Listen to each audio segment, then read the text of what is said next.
Hello and welcome. The world is going through greater geopolitical uncertainty than it has at any point in time in the recent past. And to talk about what the post-Trump world means for India and the rest of the world, we're here at the World Economic Forum at Davos and kicking off our coverage with the world's #1 political risk guru, Ian Bremmer.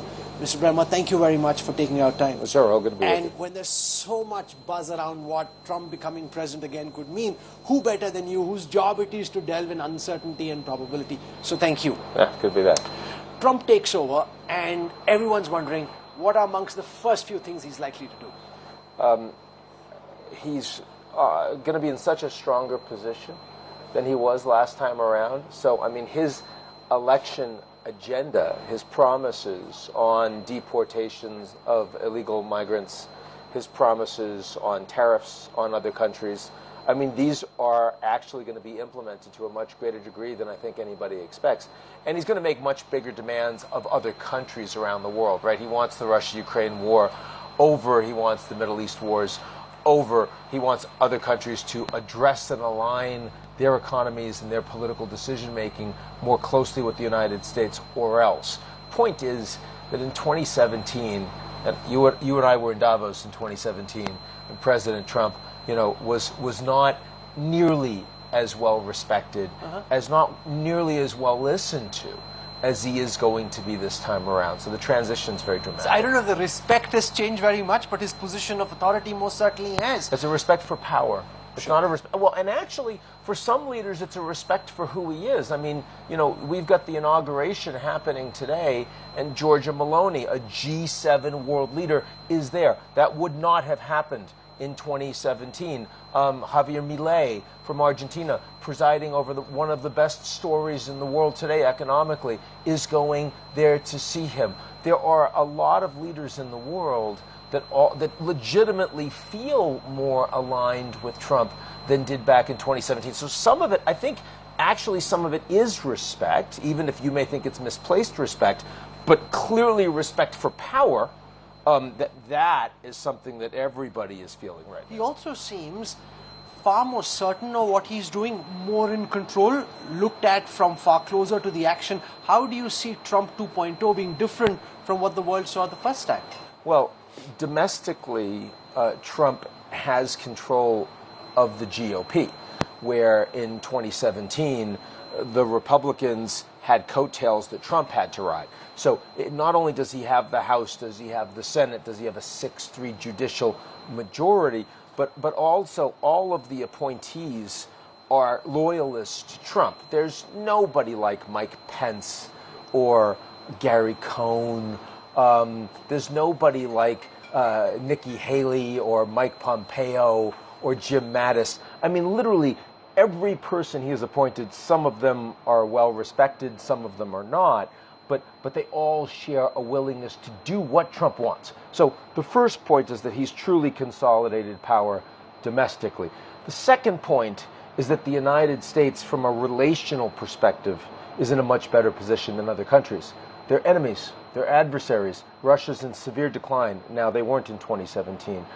Iran has just lost their empire by proxy in the Middle East. Not the case in 2017. China's having the worst economic period since the 90s, maybe the 70s, not the case in 2017. And even America's allies, who aren't in that bad condition, but their politics, of course, are a lot worse. Look at countries like South Korea and Germany and Canada, where their governments are falling apart. Look at even the anti-incumbent sentiments in places like France and in the UK. So, I mean, the Americans, with their economy coming out of the pandemic much stronger than any of their peers, also are in a much stronger political position. So I think that when you look at Trump wanting to undo an American global order, which is unheard of, really. We've never experienced that. That's why the geopolitics is so unstable. But he's also in a much stronger position to be able to affect that he was not the first term at all.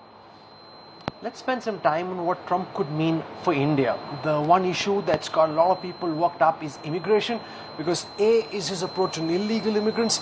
There's also a big debate raging in the United States over H-1B visas. What do you think is most likely going to happen on the issue of immigration, legal and illegal? On illegal immigration, Trump won the election in large part on that issue. It was one of the top issues, for many people, the top issue.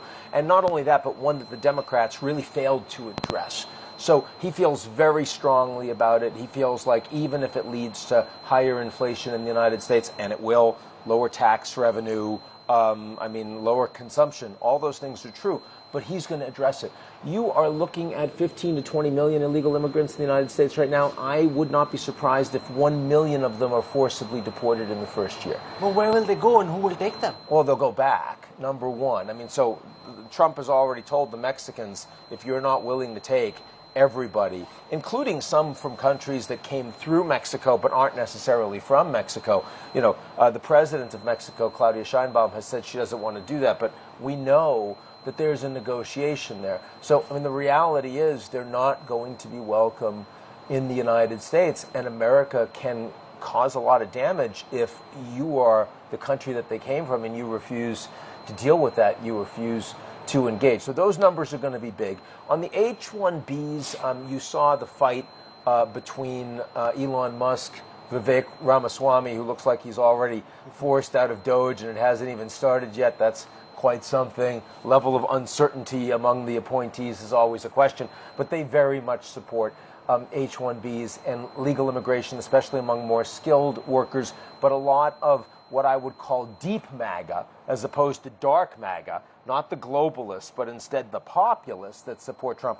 They're not interested. Back hard. They don't want immigration of any sort. Now, if you ask me who's likely to win, usually Trump goes with the money, right? And these are people that donated a lot to his campaign. Elon Musk is by far the most powerful advisor around Trump, so I don't expect that there are going to be big problems around H-1Bs. Now, there are a lot of Indians that might look at anti-immigrant sentiment in the United States and say, I don't feel very welcome in America.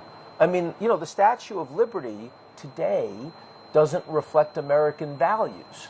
It did after World War II. It did after World War I. It doesn't today. So it wouldn't surprise me if a lot of talented Indians who can work anywhere in the world, they're coming from the best universities, they have incredibly fungible skills, maybe a lot more of them will go to Canada. Maybe a lot more of them will go other places. And I think that's a concern, because it's not just about setting legal policy for the United States. It's also about, are you welcoming to people from all over the world? And America First doesn't sound very welcoming, right? A lot of women from India might say, I'm not very interested in going to a country where they're actually taking back women's rights. A lot of gay people might say, no, I'm not so interested given what I hear from the U.S. right now. So I do think that the values, the fact that the Americans don't really know what they stand for in terms of values right now, will have a chilling effect on some legal immigration. Is Elon Musk at the moment the second most powerful man in the United States? Yes. Do you see his bromance with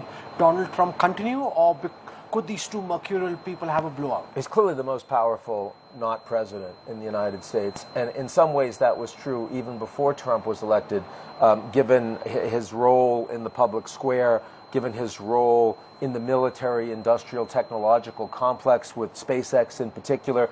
I think now that Trump has been elected, and that Elon has spent more time with him than anyone else, without question, and has even, sort of inserted himself in legislation directly, even though he has no official appointment, though we're told he will have an office in the White House, another norm being broken and being normalized by the United States. Lots of conflict of interest.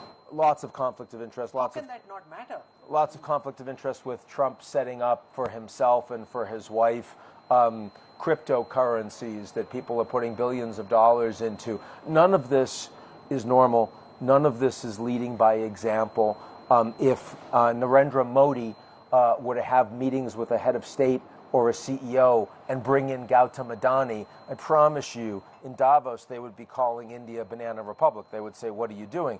But when the most powerful country in the world does it, it's not a banana republic. It is a new order.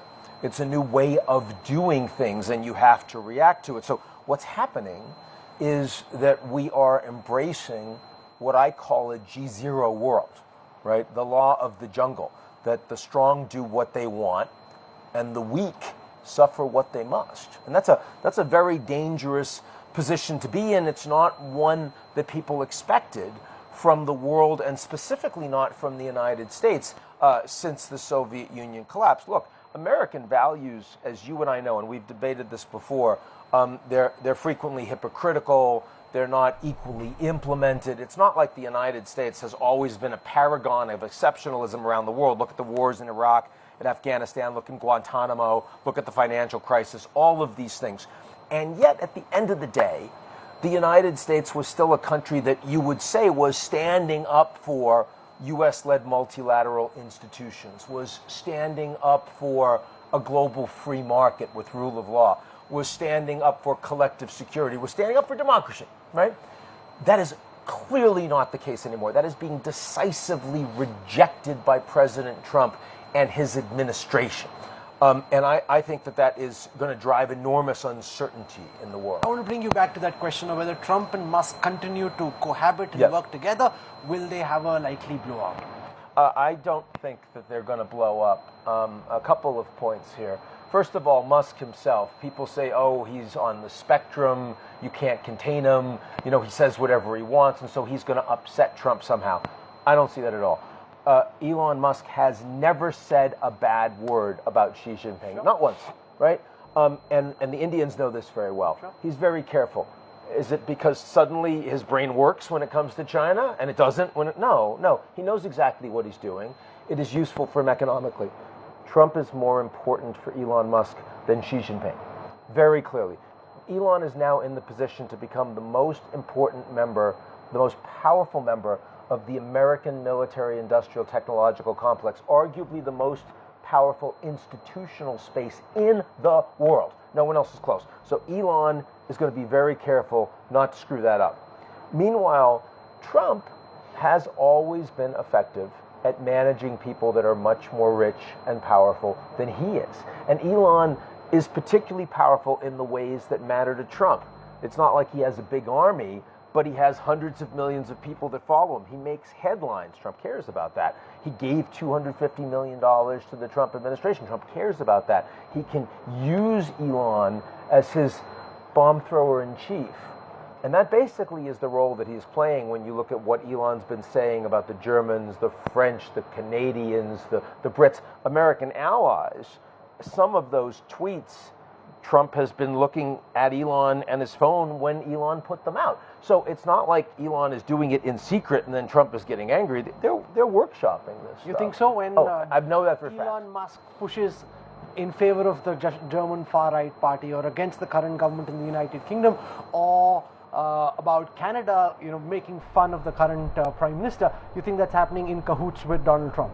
I know for a fact that some of those posts were done when Trump was watching Elon do it. So there was active discussion. I wouldn't say every single one, but I know that that's the case, yeah. The other thing, Mr. Bremmer, that's a huge concern to audiences in India are the kind of tariffs that Trump is actually going to implement. He's called India tariff king. I mean, the bigger threat is to China, but let's focus for a moment on what do you think might be Trump's position on tariffs versus India? Trump, for decades, has viewed tariffs as the principal lever of American power, American economic policy, and since he's become president, he'd also say that about national security policy. So he's not changed. Suddenly, he's 78 years old. He's like, oh, I think differently about this. Clearly the same.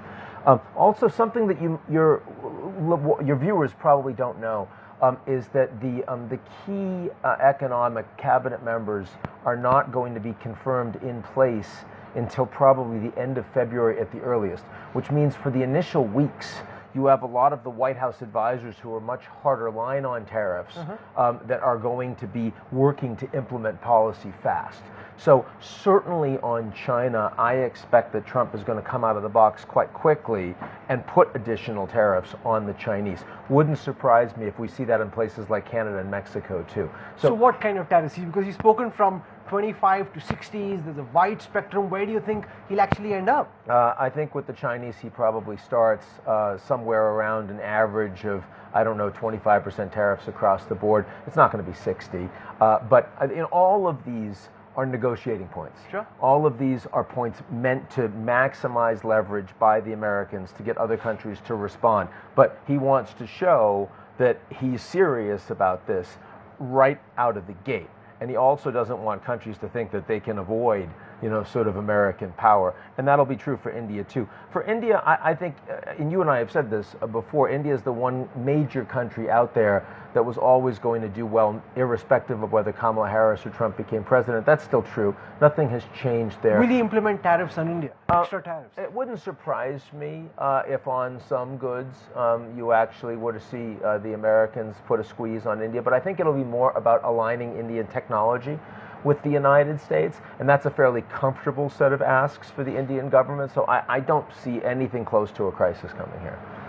There are two cases, one on Panu in the United States, and then the second case is on Gautam Adani, which have been linked in some ways to the inauguration of Donald Trump. People wondering whether the new government will pursue these cases the same vigor as the last government. Yeah, and I think we don't know that at all. I mean, so much of that would have to do with whether or not Trump personally feels very strongly about this case, and also to what degree the Department of Justice is going to be firmly politicized under Trump. There's been an intention to make that happen, but you know that Matt Gaetz, who was, an incredible loyalist and clearly unfit for the job, probably the most unfit person that Trump has tried to appoint this time around, and there have been several, right, was basically thrown under the bridge by a large number of Republican senators. And so Trump gave up on him, and you haven't heard Trump mention his name since. So it might well be that the Justice Department actually runs in a more independent fashion on most cases, not those involving Trump himself, but on most cases. Having said that, you look at his FBI appointment, and that is a 50-50, could go either way right now, Kash Patel. That implies greater weaponization, and Trump does feel like the court system, the FBI, has been used against him by his enemies. He wants to now redress that, and he might, over time, use that to help friends. Whether or not he would consider those two cases to involve friends is something he hasn't opined on. Trying to use the Justice Department or investigative agencies to further one's political agenda, if this were happening elsewhere, you said the world would call this a banana republic. Is this the new normal? Do you think that this is where the Republican Party stays even 4 years hence once Trump is gone? Or do you think that there could be a reversion to mean? Look, there has been an erosion of American political institutions going on for decades now. This is not new. It's speeding up. It's getting worse. It used to be that Supreme Court justices were confirmed by almost all members of both parties. Now they almost never get a vote from the other side. That's a new breaking of a norm. I still think that the jury system in America, where you determine the outcome of cases, is independent and fair. I still think that even though there's a 6-3 Supreme Court, that those justices act by and large independently, irrespective of who is president. So I don't believe that the judiciary in the United States has suddenly become subservient to the executive, but it's under threat. And certainly, I think the danger is there that with President Trump, who believes that he has impunity for any acts that he would possibly commit, legal or illegal as president, I mean, that is frankly not compatible with rule of law in the United States. I also think that even if the judiciary stands as independent, the reality is that if somebody investigates you, right, it's going to affect your life. It's going to affect your family. If Elon Musk decides to tweet against you publicly, other leaders are going to say, well, I'm going to have to listen to him because otherwise I'm going to screw up my relationship with the United States. So I think that you have behavior adaptation that you already saw from Mark Zuckerberg, but you're going to see it from world leaders. And that is a new normal. If the world's most powerful country is saying, I don't care what you think about rule of law, but you better do it my way, you're going to act differently than you would have acted if President Biden had said that, or if a previous Republican president had said that. What do the next 4 years likely mean for the U.S. China relationship, arguably the most important bilateral relationship in the world. Yeah. Is the antagonism going to get worse because Trump and Xi have been on the phone speaking to each other, talking about these being meaningful conversations? Will they be able to work together, or will the fragmentation grow? And Trump says he wants to fix the TikTok situation. It's not clear that he can, but he nonetheless has made those statements literally just in the previous hours. There are good reasons to believe that Trump is interested in assessing whether a deal with the Chinese is possible. He's always like that. I mean, it certainly was true with North Korea first time around, would be true with Russia as we talk about a ceasefire, would even be true with North Korea. Look at the summits he had, right? So never say never, but I'm skeptical. I actually think that U.S.-China relations are going to get much worse over the coming months.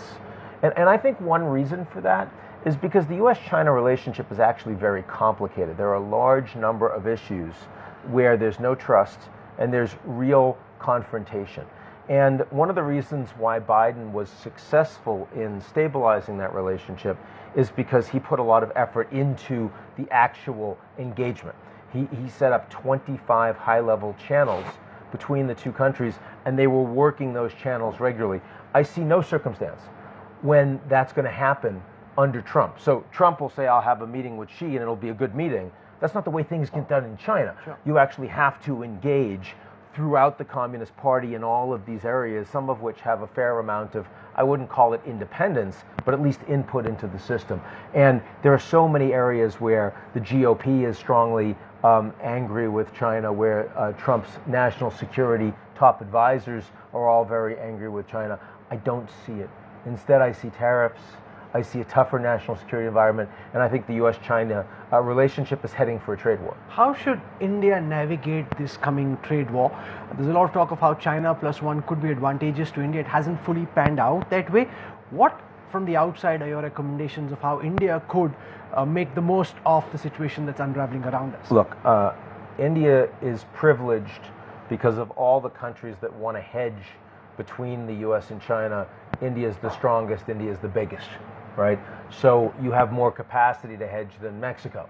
You have more capacity to hedge than, Laos, right? But still, the pressure that's going to come on India for doing less with the Chinese, I think, is going to be substantial. Really? But yeah, because I think Trump is going to be uncomfortable with it. You've already seen this on national security. You've got this new AI ruling on advanced semiconductors, and there are 19 countries that are privileged, not including some NATO allies, not including some EU members, and certainly not including India. And so the Americans are going to demand that India is much closer to the United States, but you're going to have to do a lot to align with it, and some of that will antagonize your most important trade partner, which isn't America, it's China. Right, and that I think is going to be harder over time. Because that comes at a time when India and China are just about trying to mend bridges. There's been a deadlock along the line of actual control. We're working backwards around it. So it's going to be a very tricky situation. That's How right. do you see it play out? That's right. Look, I was very pleased to see the Modi-Xi summit. I was very pleased to see the withdrawal of some troops from contested territory. I think that it's very important that India and China have a stable relationship, have a relationship where both can talk about all of the issues that divide them and try to be constructive together on the global stage, especially because India is strategically more aligned with the United States and China is strategically more aligned with Russia, for example. So India plays a very important role. What I'm saying is there's going to be more pressure on that role going forward under Trump, and it's going to be hard for India to deal with. Let's spend some time on Russia and Ukraine, and what do you think in the next few months is most likely to happen in the theater of war? In the near term, you're going to see an escalation because both sides will try to put themselves in a better position to negotiate. And they know those negotiations are coming soon. So that means the Russians will attack more critical infrastructure, try to destroy Ukraine's energy capacity, maybe take a shot at assassinating the president if they think they have one. The Ukrainians will send more missiles deep into Russia. They might also try to assassinate, other military leaders. They just got one a few weeks ago. That is an escalatory environment. But there's a lot of pressure to have a ceasefire, and I think that there will be a ceasefire this year. I think that ceasefire will fundamentally lead to a partition of Ukraine, even though no one is going to accept that as an outcome. That will be the de facto reality. The two questions, one is what does the U.S.-Russia relationship look like on the back of that, right? I mean, are there any sanctions that are removed or reduced or not? Because, a ceasefire doesn't end the war. A ceasefire starts the negotiations, and I think it's going to be very hard to end the war. I think Russia will still be very antagonistic towards the West. The second point is, does a ceasefire reduce the conflict between Russia and frontline NATO states, where they've been engaged in all sorts of illegal activities, frankly, all sorts of warlike activities, not just disinformation, but promoting violent crime, arson, even assassinations. The CEO of the largest German defense company, Russia tried to assassinate. They tried to blow up some cargo planes in Europe. That's terrorist activity. So if that doesn't stop, and I'm not sure it will, because I think that the Europeans will still be arming Ukraine to the teeth. The Europeans will still consider Russia an enemy, and they'll be frozen hundreds of billions of Russian assets. I suspect they'll still be fighting. We've just seen a truce between the Hamas and Israel, and we've seen Iran unable to try and use the proxies that it had. How do you see the situation in West Asia play out over the next 12 months? I see, of course, the Gaza ceasefire is an early win.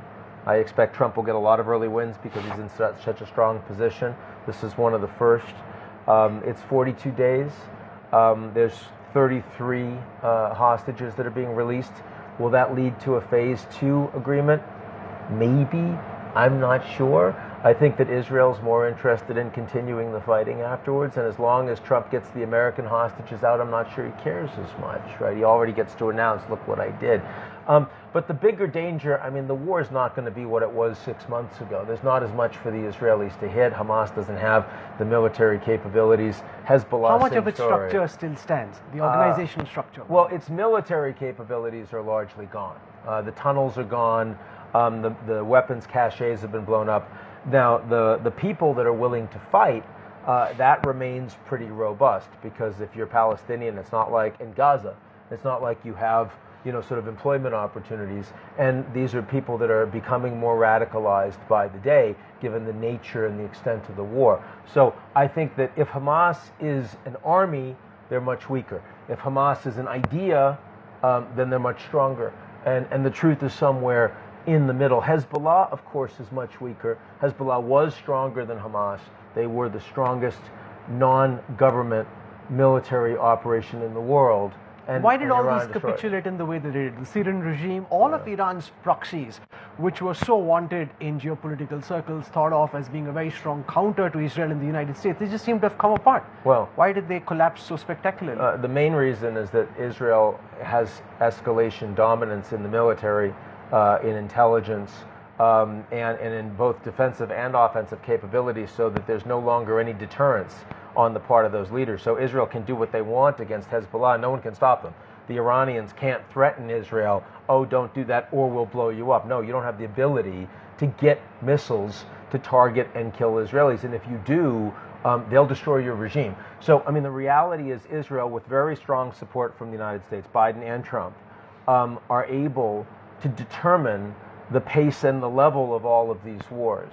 And even Hezbollah. No, now Assad was a surprise, because HTS, during the 2-week uprising, were told by the Turks, we're happy to have you attack, but don't go all the way to Damascus. And the Russians and the Iranians were supporting Assad, and yet Assad's own military was completely incapable of fighting. That, I think, surprised pretty much everybody in the South. Netanyahu was talking about regime change in Iran. Do you think Israel can pull it off? No, not by itself. Of course, regime change is ultimately a matter of the Iranian people, and because the Iranian military and the IRGC, the Islamic Revolutionary Guard Corps, are very willing to repress the Iranians using extraordinary force, the Iranians are going to have to show incredible courageousness for them to be able to overturn this despotic regime. Yet, Israel can nudge, and the fact that Israel has destroyed Iran's empire, it feels like 1989, when the Soviets lost the East Bloc, but they still had the country, right? And now there are domestic challenges inside Iran, and Israel's making it worse for them. And America's going to make it worse for them too under Trump. You'll see tougher sanctions. The big question is whether they would be willing to go after the nuclear facilities, and Israel can't do that by themselves. They need American support. I'm not sure Trump wants to risk that war. What's your view on whether Trump would deploy his big bombers to go after the nuclear facilities? In the early days, I think no, because I don't think that Trump wants to risk $100 oil. But over time, I know there are people inside Trump's administration that want him to do that, and the Israelis want him to do that. So again, never say never. I wouldn't expect it early. Lastly, what's your number one nightmare? You spend so much time looking at global risks. What keeps you awake at night? Nothing keeps me awake at night because we work hard and hopefully we sleep hard. But honestly, I think AI. It's the thing that excites me the most because the use cases are so transformative for human ingenuity and also for industry. But we're not close to regulating it effectively, and it's moving much faster. Do you see that change this year because governance is not really keeping up with the speed of change of AI and its capabilities? Not even close. And is that the way it'll stay through the year? Yes, that's the way it'll stay through the year because the Americans are going to lean into trying to beat the Chinese in an arms race. And last time we did that was with the Soviets on nuclear weapons, and it led to 1962 and the Cuban Missile Crisis. So I'm not sure right now. So what's your scenario of an AI crisis between, say, China and the United States? What could it look like? Well, let me say more broadly. When I look at the geopolitics of the world today, I think the question is whether the appropriate analogy is the 1930s or the 1950s. I think the 50s are a better analogy because we're not heading for World War III. But we are heading to an unalloyed arms race in artificial intelligence between the Americans and the Chinese. And it's not going to be slow and incremental like the nuclear race. These things are moving incredibly fast. And again, when I say countries like India are going to have to make decisions, who you align with technologically and how deeply is going to be the most important decision for your sovereignty for a long time. But Trump's moves can lead to counter moves from his adversaries. If he thinks he can do whatever he wants, what's stopping Xi from making a go for Taiwan? There's a lot of talk about how 2027 could be the definitive year. Each time you say no, and I wonder why. I say no. Well, it's been many years now. Yeah, I've been asking the same question. Right, each time. It's mostly because it's always been because the Chinese aren't ready, because it'll cause more damage to them, and at the end of the day they're reasonably rational. Now if Xi Jinping gets much older and doesn't listen to anyone and starts getting bad information, maybe I'll get more concerned. But for now, the Chinese don't have the economic capability, they certainly don't have the military capability, and they don't need another crisis like that. So I don't see a Taiwan crisis in the near term. Ian Bremmer, I couldn't have thought of a better way of kickstarting our coverage of the World Economic Forum. Thank you very much for joining us at the Good to see you, buddy. Thank you very much. Cheers. Thank you.